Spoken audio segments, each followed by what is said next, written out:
En el mensaje 1 de esta predicación titulada Segundo impedimento, el camino de los pecadores, estuvimos hablando del peligro de tomar caminos errados, caminos que el hombre toma creyendo que lo van a llevar a la bendición, pero en vez de llevarlo a la bendición, lo llevan a la ruina.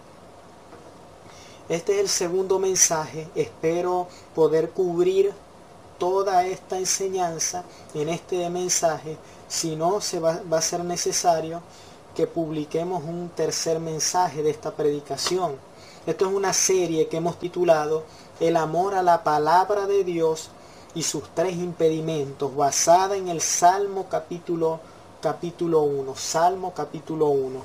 Encontramos primero que el consejo de los malos es un impedimento, es el primer impedimento. Ahora tenemos el camino de los pecadores, el camino de los impíos, por lo que hemos denominado también los caminos errados, el camino errado. Hoy quisiera que habláramos del camino perfecto. Hay un camino perfecto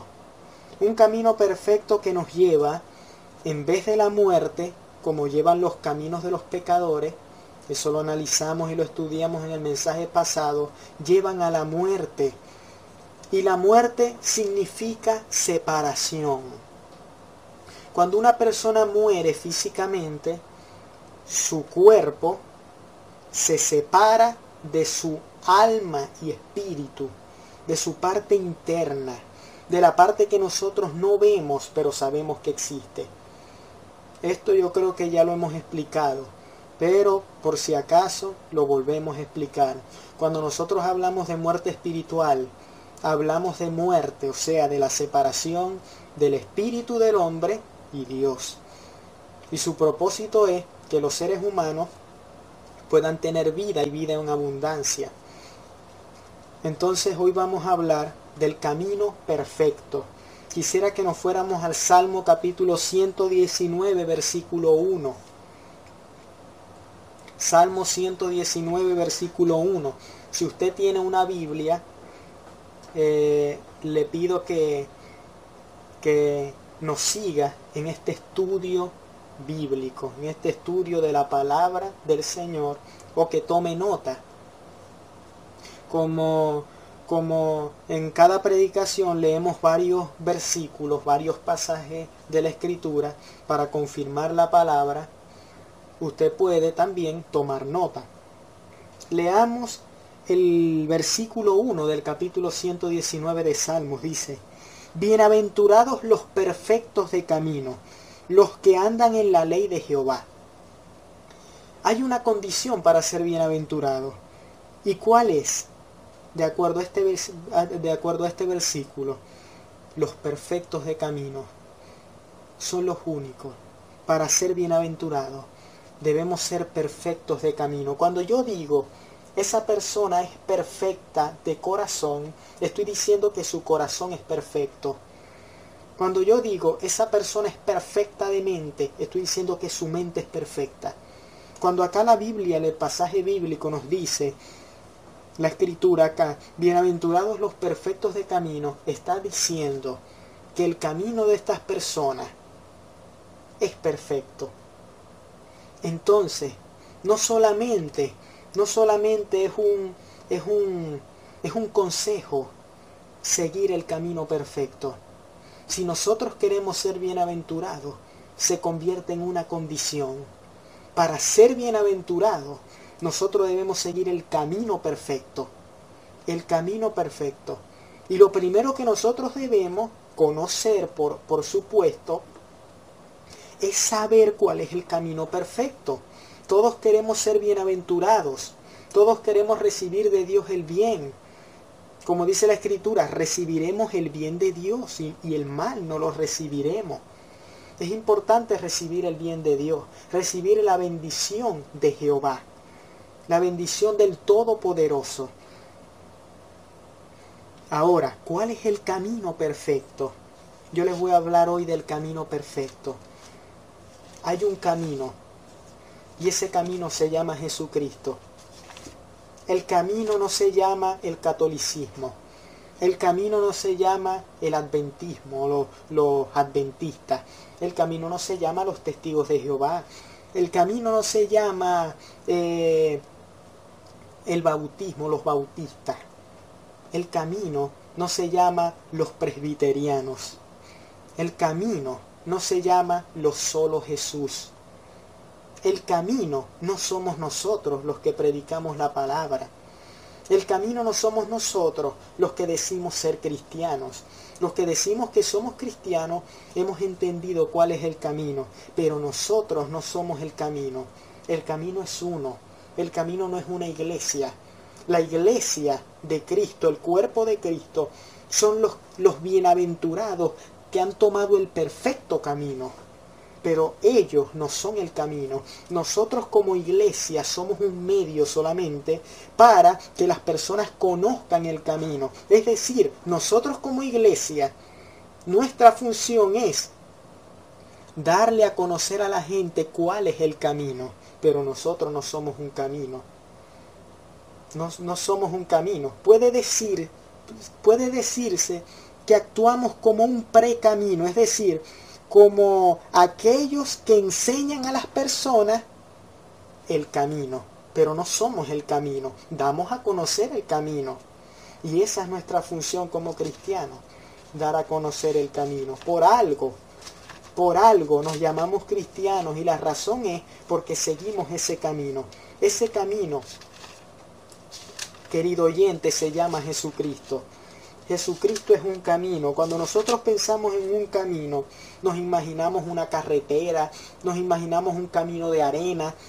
Eso no lo imaginamos, pero Jesucristo, una persona, un ser sobrenatural, de acuerdo a la Biblia, es un camino.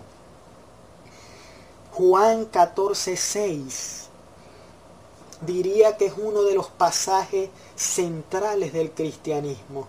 Si no, es el pasaje central. Juan 14:6 dice, Jesús le dijo, yo soy el camino. Fíjense bien, yo soy el camino y la verdad y la vida. Nadie viene al Padre sino por mí. Aquí nosotros vemos que Jesucristo es el camino. Si tú quieres llegar al Padre, si tú quieres recibir las bendiciones del Padre, las bendiciones del Dios Todopoderoso, que no está lejos, está a tu disposición, solamente tienes que tomar el camino para llegar a Él. Ese camino es Jesucristo. De esta manera, tomando este camino que es perfecto, vamos a poder llegar a Dios. Vamos a poder llegar a Dios y poder colocar delante de Él todas nuestras peticiones, todas nuestras necesidades, y Él las va a escuchar. Pero ¿saben qué? Si yo estoy en mi casa y una persona necesita algo de mí y no toma el camino que se requiere para llegar a mi casa, va a llegar ante otra persona y le va a pedir a otra persona, no a mí. ¿Saben por qué? Porque no tomó el camino correcto para llegar a mi casa. Así mismo es Dios. Así mismo es Dios. Dios está esperando que nosotros le pidamos. Dios está a nuestra disposición. Pero si no tomamos el camino correcto, jamás Él nos va a escuchar. Jamás nos va a escuchar. Eso está establecido en la Escritura.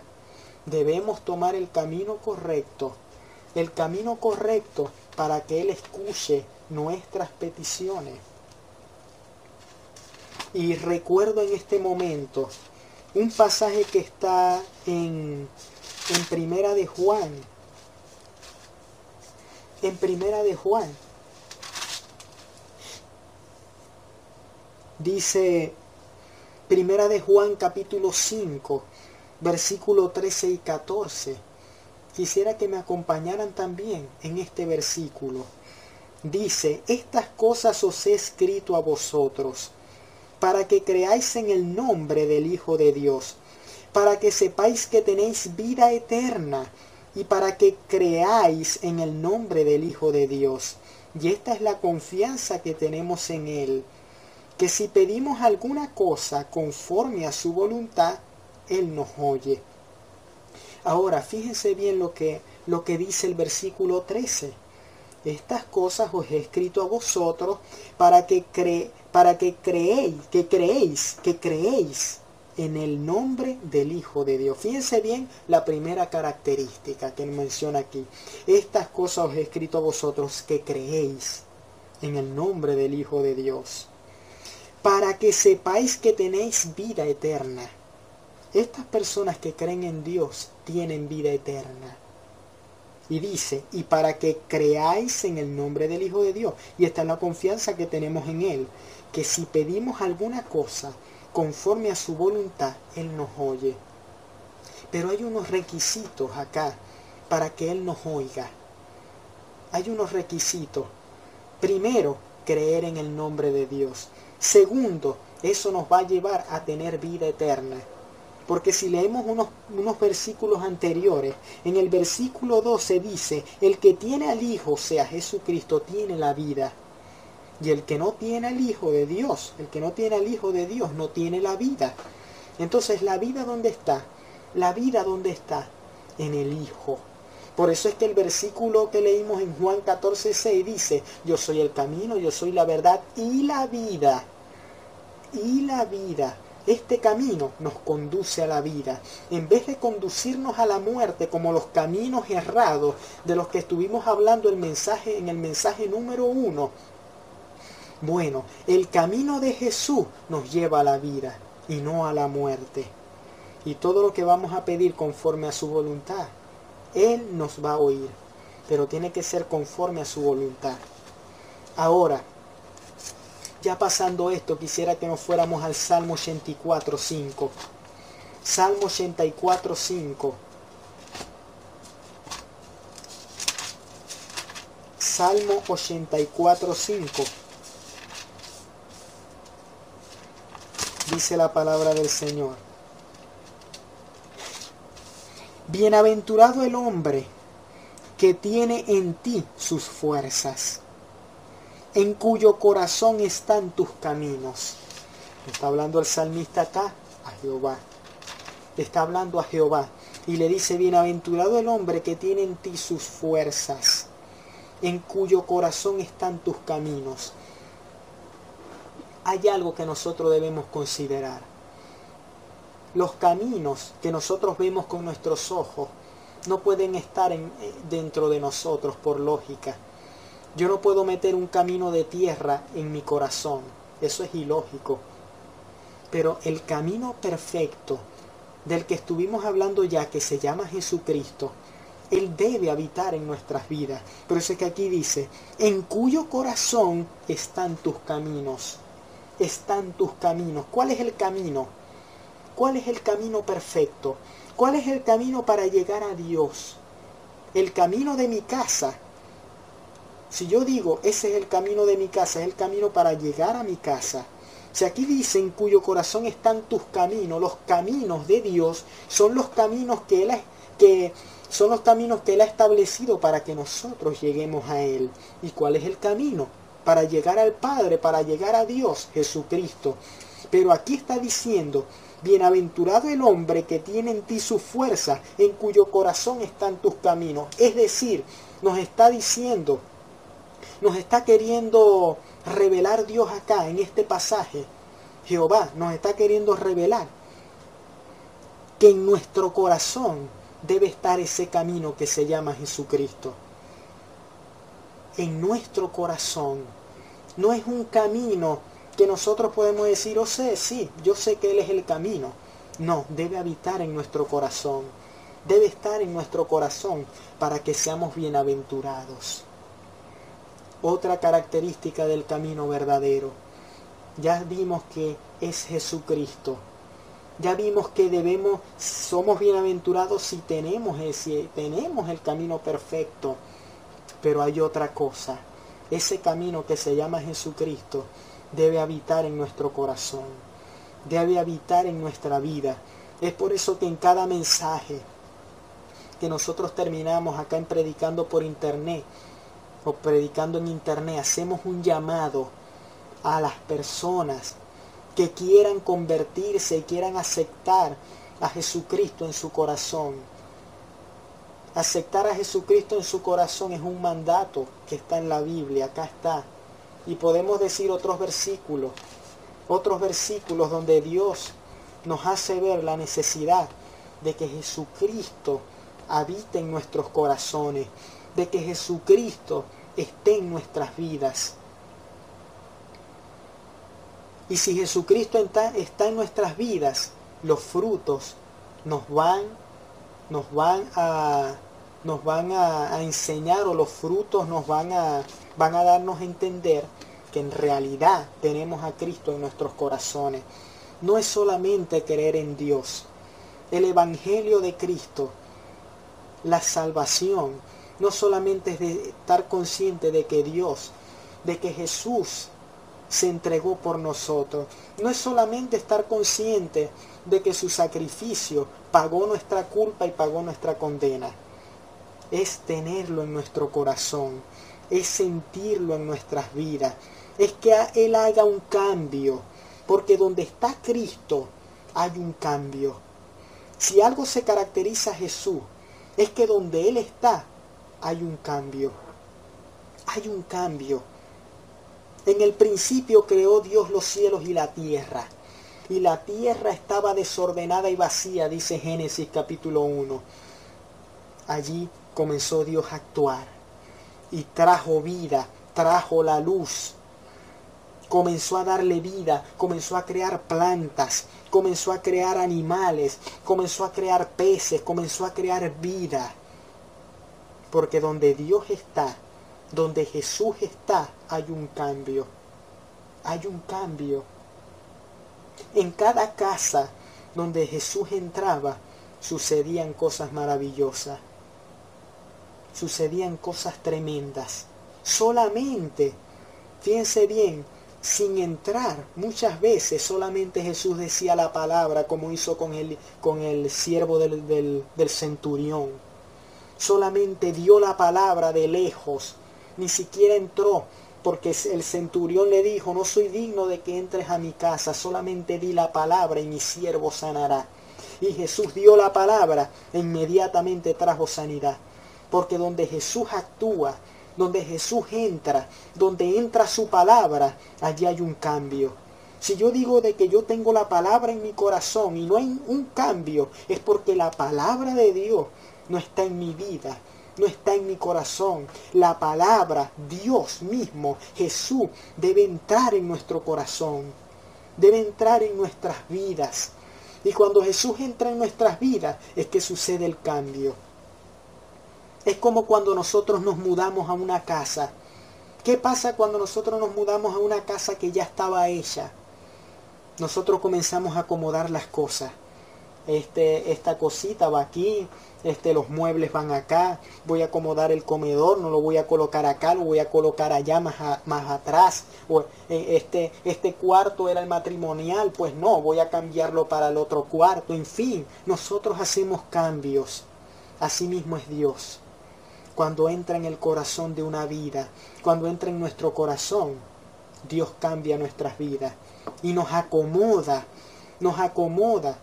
de acuerdo al arreglo que ya Él tiene establecido. Dios nos va acomodando, Dios nos va moldeando y nos va haciendo personas cada día más íntegras, cada día más santas, cada día más rectas, porque Dios nos cambia y por eso es que Dios nos procesa. Pero Dios, Jesús, debe habitar en nuestros corazones, debe habitar en nuestras vidas. Cuando Él lo hace, viene un cambio. Por eso es que dice la palabra: por sus frutos los conoceréis. Por sus frutos los conoceréis. Entonces va a haber un cambio. Donde Jesús entre, va a haber un cambio. Donde Jesús intervenga, va a haber un cambio. Va a haber un cambio. Ahora quisiera que nos fuéramos a Primera de Pedro, porque vimos que en el Salmo 119:1 que dice: bienaventurados los perfectos de camino.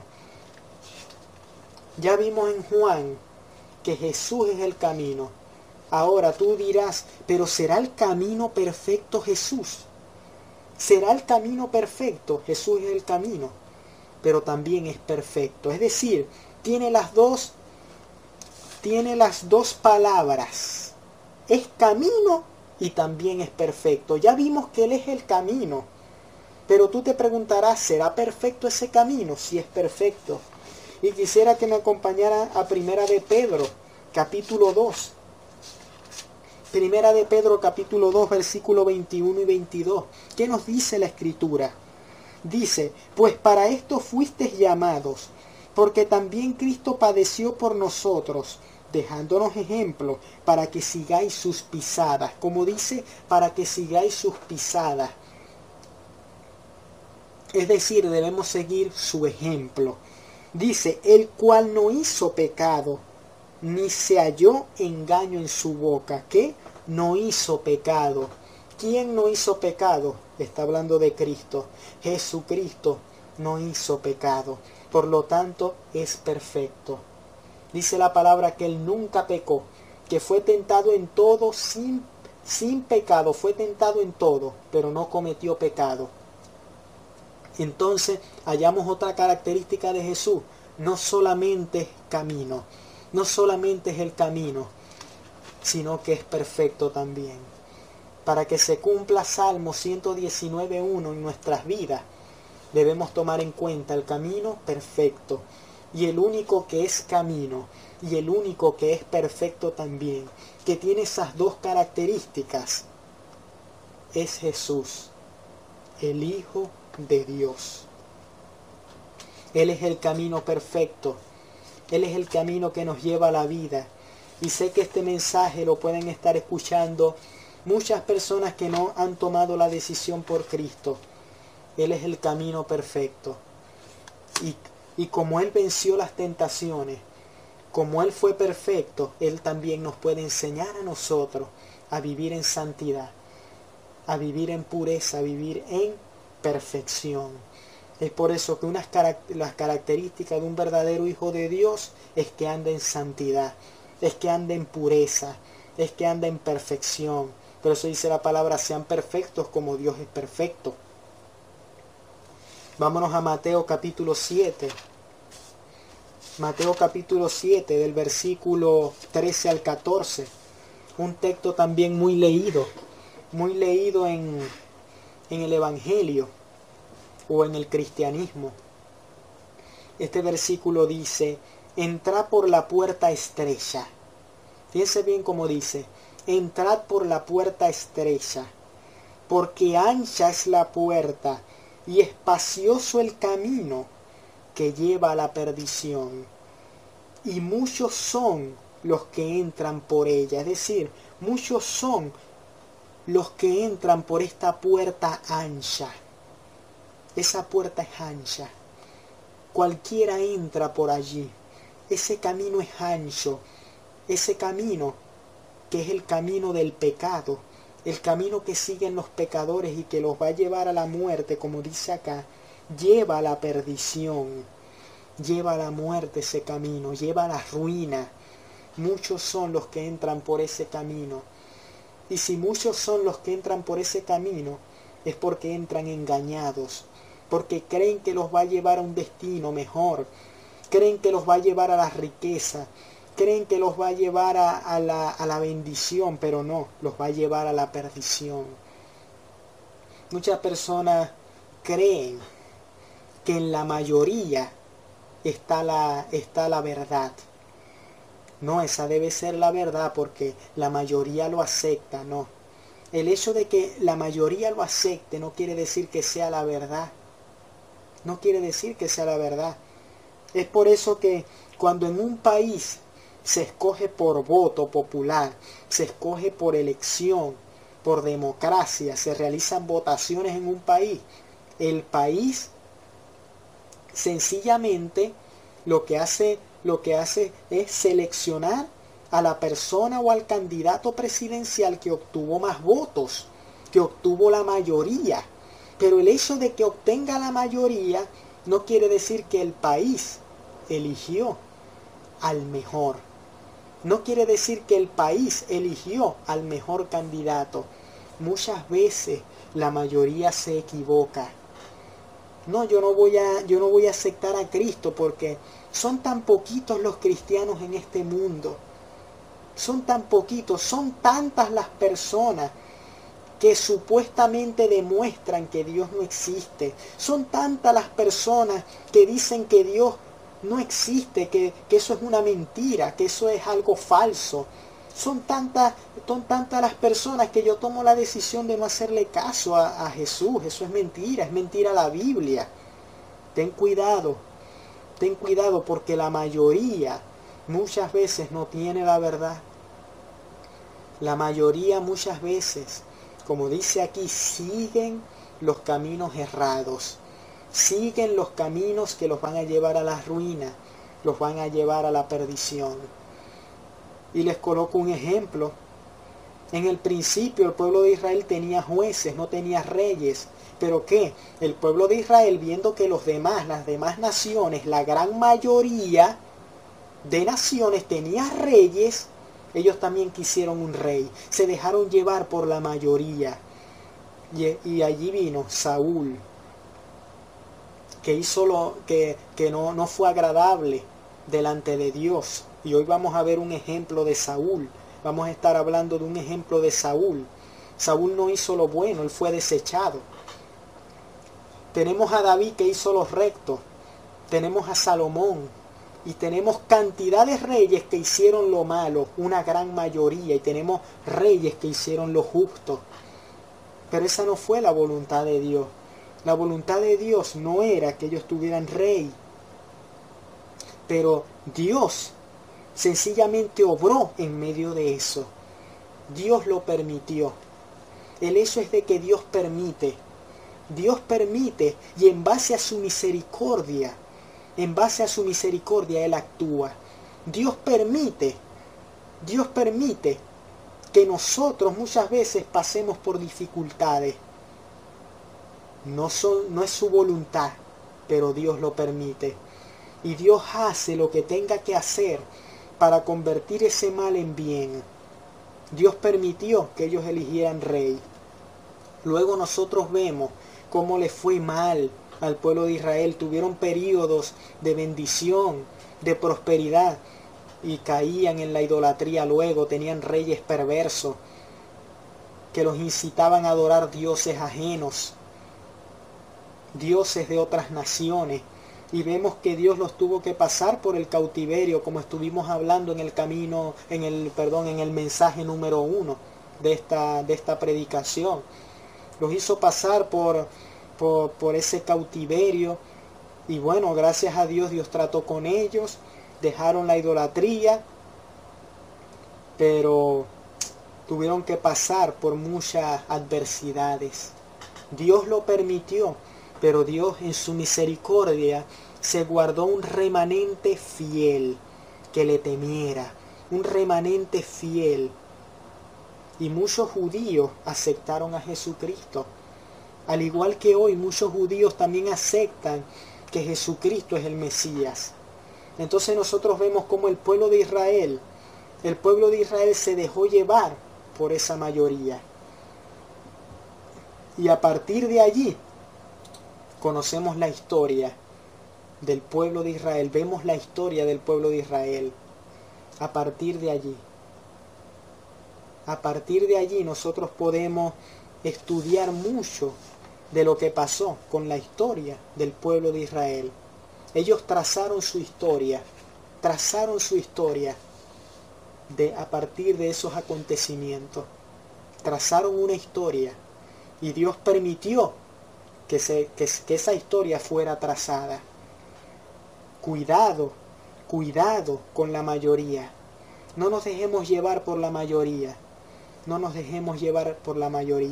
Porque la mayoría, de acuerdo a este pasaje, se puede equivocar.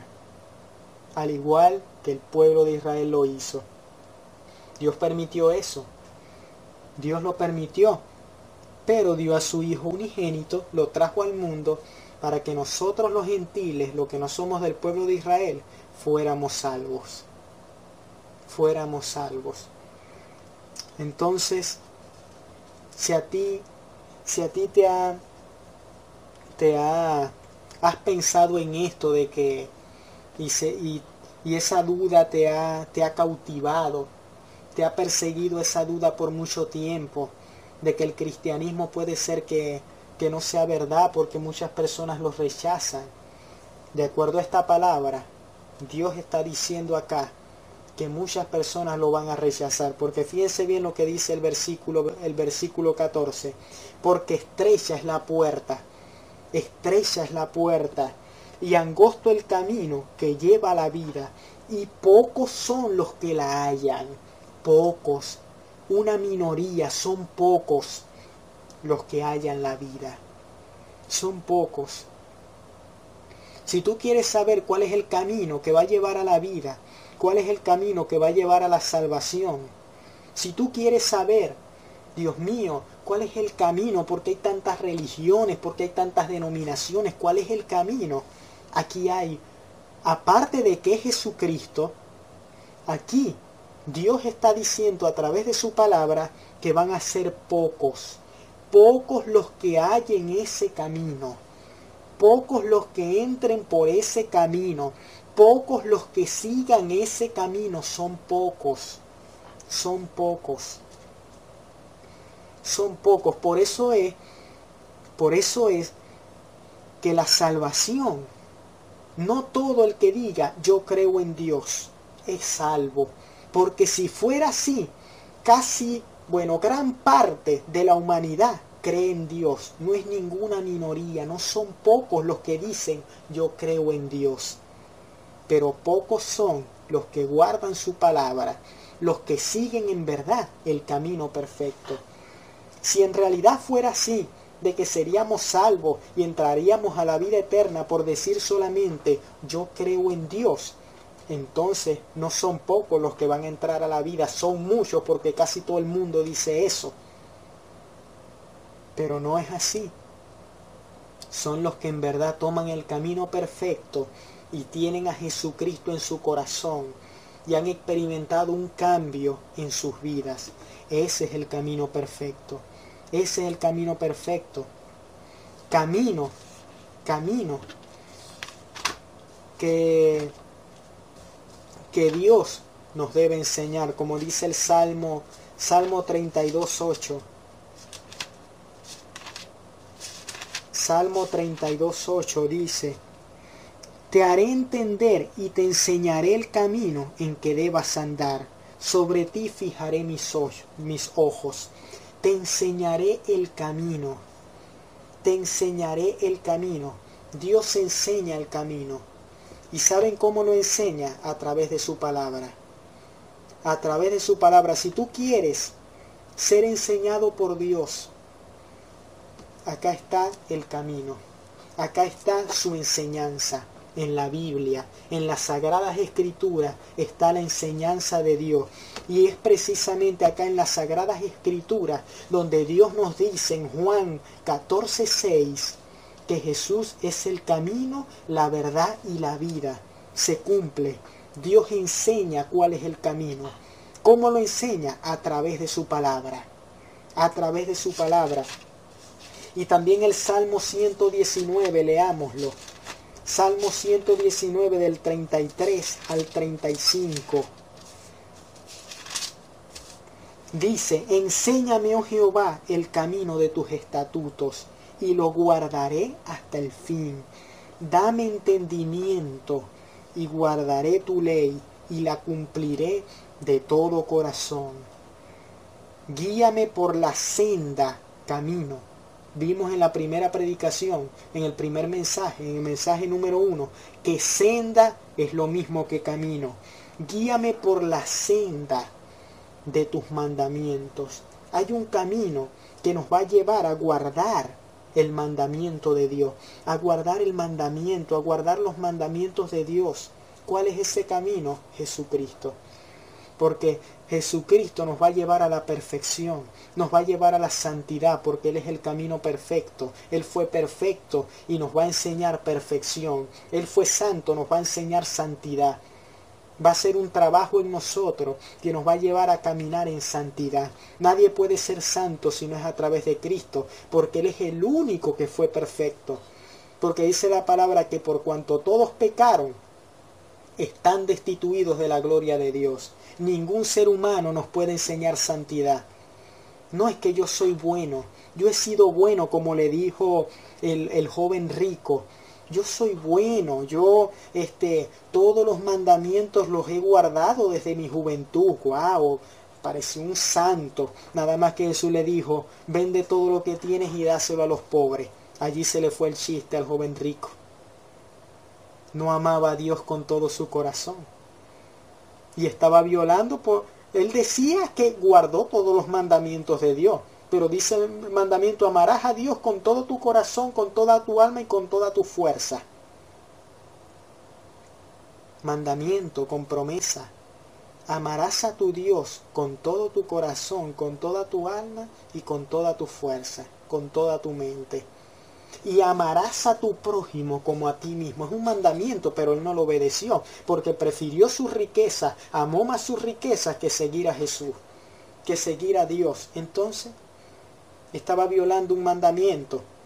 Entonces las personas que digan, yo soy santo, como este joven rico, yo soy bueno, yo me merezco la salvación, Dios no me puede enviar al infierno porque yo soy muy bueno, son personas que están engañadas, al igual que ese joven rico. Creen que han guardado los mandamientos de Dios, pero en realidad no los han guardado. Dice la palabra, no hay ningún justo, ni aun uno. No hay nadie que haga el bien, ni aun uno. Solamente Jesús fue perfecto. Y como Él es perfecto, es el único que nos va a enseñar perfección, nos va a enseñar santidad, porque Él fue santo, no cometió pecado. Entonces esta senda que nos va a llevar a los mandamientos, nos va a llevar a guardar la ley de Dios, solamente puede ser Jesucristo. Es el único que nos va a llevar a guardar la palabra. Por eso es que nosotros no debemos estar en compañía de personas que en vez de incentivarnos a guardar la Escritura, a obedecer a Dios, nos van a incentivar a desobedecer la palabra. Si hay una persona que nos lleve a obedecer la Escritura, es porque tiene a Jesús en su corazón. Ninguna persona que no tenga, las personas que no tienen a Jesús en su corazón, jamás nos van a incentivar a nosotros a obedecer a Dios. Jamás nos van a llevar a nosotros a obedecer la palabra de Dios. ¿Saben por qué? Porque no tienen a Jesús en su corazón. No tienen a ese Jesús que los impulse a ellos a obedecer a Dios, a obedecer sus mandamientos. Y como no tienen a ese Jesús, tampoco nos pueden a nosotros, como no se refleja eso en sus vidas, que ellos guarden la palabra, porque no tienen a Jesús en su corazón, tampoco nos van a incentivar a nosotros a obedecer a Dios, porque ellos no lo viven. Y ellos no nos van a incentivar a nosotros a hacer algo que no viven. Entonces, por eso es que nosotros debemos tener pila con nuestras amistades. ¿Quiénes son nuestras amistades? Hay un dicho que dice, mira con quién andas y te diré quién eres. Porque lo que hay en el corazón de las personas, lo que hay en su corazón, la manera como ellos viven, ellos nos van a influenciar a nosotros a también a vivir como ellos. Ellos nos van, y esa va a ser el tercer impedimento que nosotros vamos a estudiar en una futura predicación. Entonces, la senda de los mandamientos, también Jesús, porque en ella tengo mi voluntad. Fíjense bien, en esa senda, está diciendo el versículo 35, en esa senda yo tengo mi voluntad. Si hay algo importante que Dios refleja a través de este versículo, el Salmo 119, 35, es que nuestra voluntad debe estar centrada y fundamentada, cimentada en la senda esta, que es Jesucristo. En ese camino debe estar fundamentada, debe estar cimentada nuestra voluntad. ¿Tu voluntad está centrada en Jesucristo?, pregunto yo. ¿Será que las cosas que nosotros hacemos, lo hacemos pensando primero en Jesús? ¿Esto agradará a Jesús o no lo agradará? ¿Esto agradará a Dios o no lo agradará? Nuestra voluntad siempre debe estar centrada en Dios.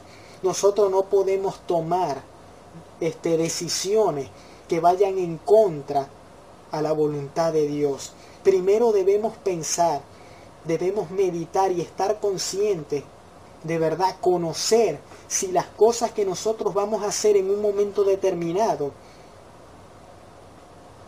son la voluntad de Dios o no, obedecen a la voluntad de Dios o no. Nuestra voluntad debe estar centrada en Dios. Las decisiones que el ser humano tome debe pensar en Jesús, debe pensar en Dios. ¿Esto exaltará a Dios? ¿Será que este negocio que yo pienso montar exaltará a Dios? ¿Será que esta actividad, será que este deporte, será que este video, será que este programa de televisión que yo voy a ver exalta el nombre de Dios? ¿Será que es su voluntad que yo lo vea? ¿Será que este libro que yo estoy estudiando es la voluntad de Dios? Eso nosotros lo debemos tomar en cuenta al momento de hacer cualquier cosa que vayamos a hacer. Que lo que nosotros hagamos no ofenda a Dios. Y vamos a ser bienaventurados también. Acá tenemos mucho material que tomar en cuenta al momento de hablar del camino que es Jesucristo. Quisiera que que fuéramos a Génesis capítulo 12.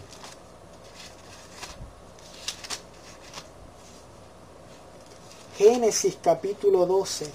Quisiera leerles o comentarles los ejemplos de personajes bíblicos que están en la palabra y que tomaron caminos equivocados, que no tomaron el camino verdadero.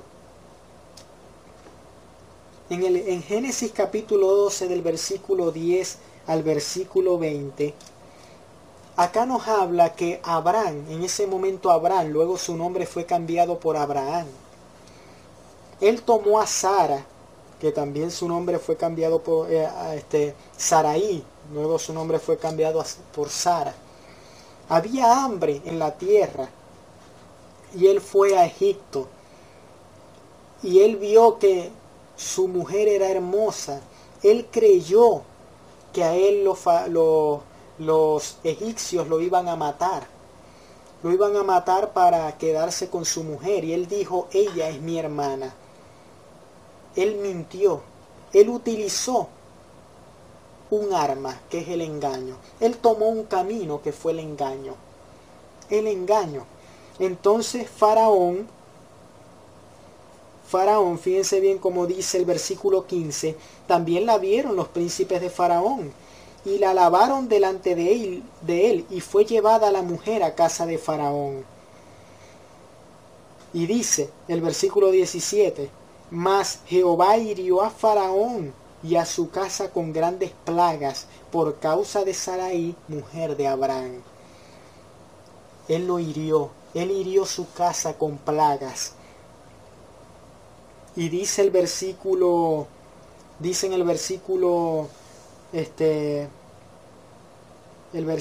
20, dice, entonces Faraón dio orden a su gente acerca de Abraham y le acompañaron y a su mujer con todo lo que tenía para que se fuera.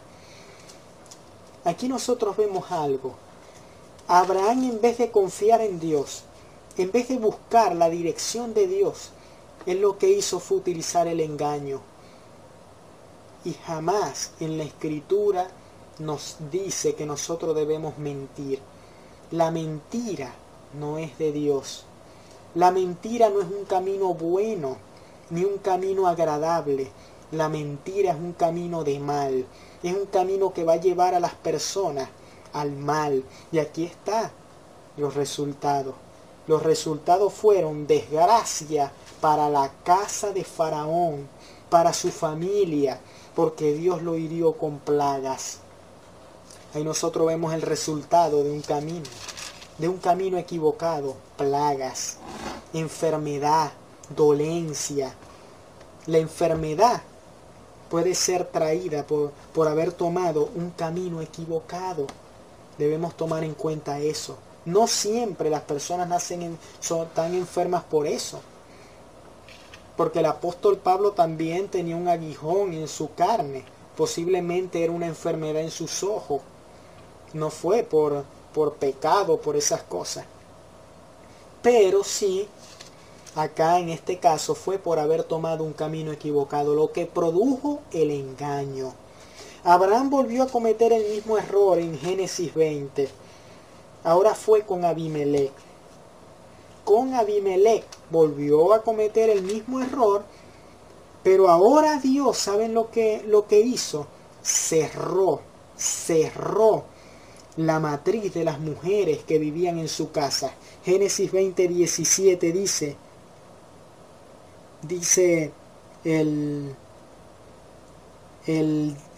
17, leamos el 17 allí, el 17 y el 18. Entonces Abraham oró a Dios, y Dios sanó a Abimelech y a su mujer y a sus siervas, y tuvieron hijos, porque Jehová había cerrado completamente toda matriz de la casa de Abimelech a causa de Sara, mujer de Abraham. Otra vez el hombre se llevó a Sara para su casa, al igual que Faraón. Dios trajo juicio a la casa de Faraón, fueron plagas. En este caso, el juicio fue otro. También fue desgracia.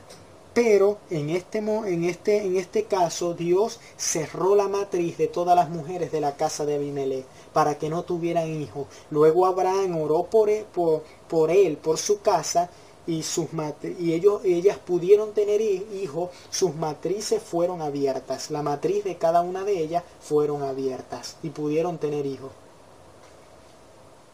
Nosotros vemos en este pasaje una enseñanza. Los hijos representan la bendición de Dios. En el Salmo 127, capítulo 3, del 3 al 5, vámonos al Salmo 127, del 3 al 5, dice: He aquí, herencia de Jehová son los hijos, cosa de estima el fruto del vientre. Los hijos son una herencia de Jehová. Dios nunca nos va a dar una maldición. Toda herencia de Jehová es una bendición.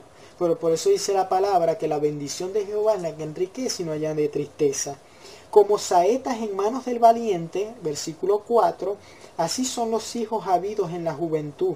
Bienaventurado el hombre que llenó su aljaba de ellos, es decir, de hijos. No será avergonzado cuando hablare con los enemigos en la puerta.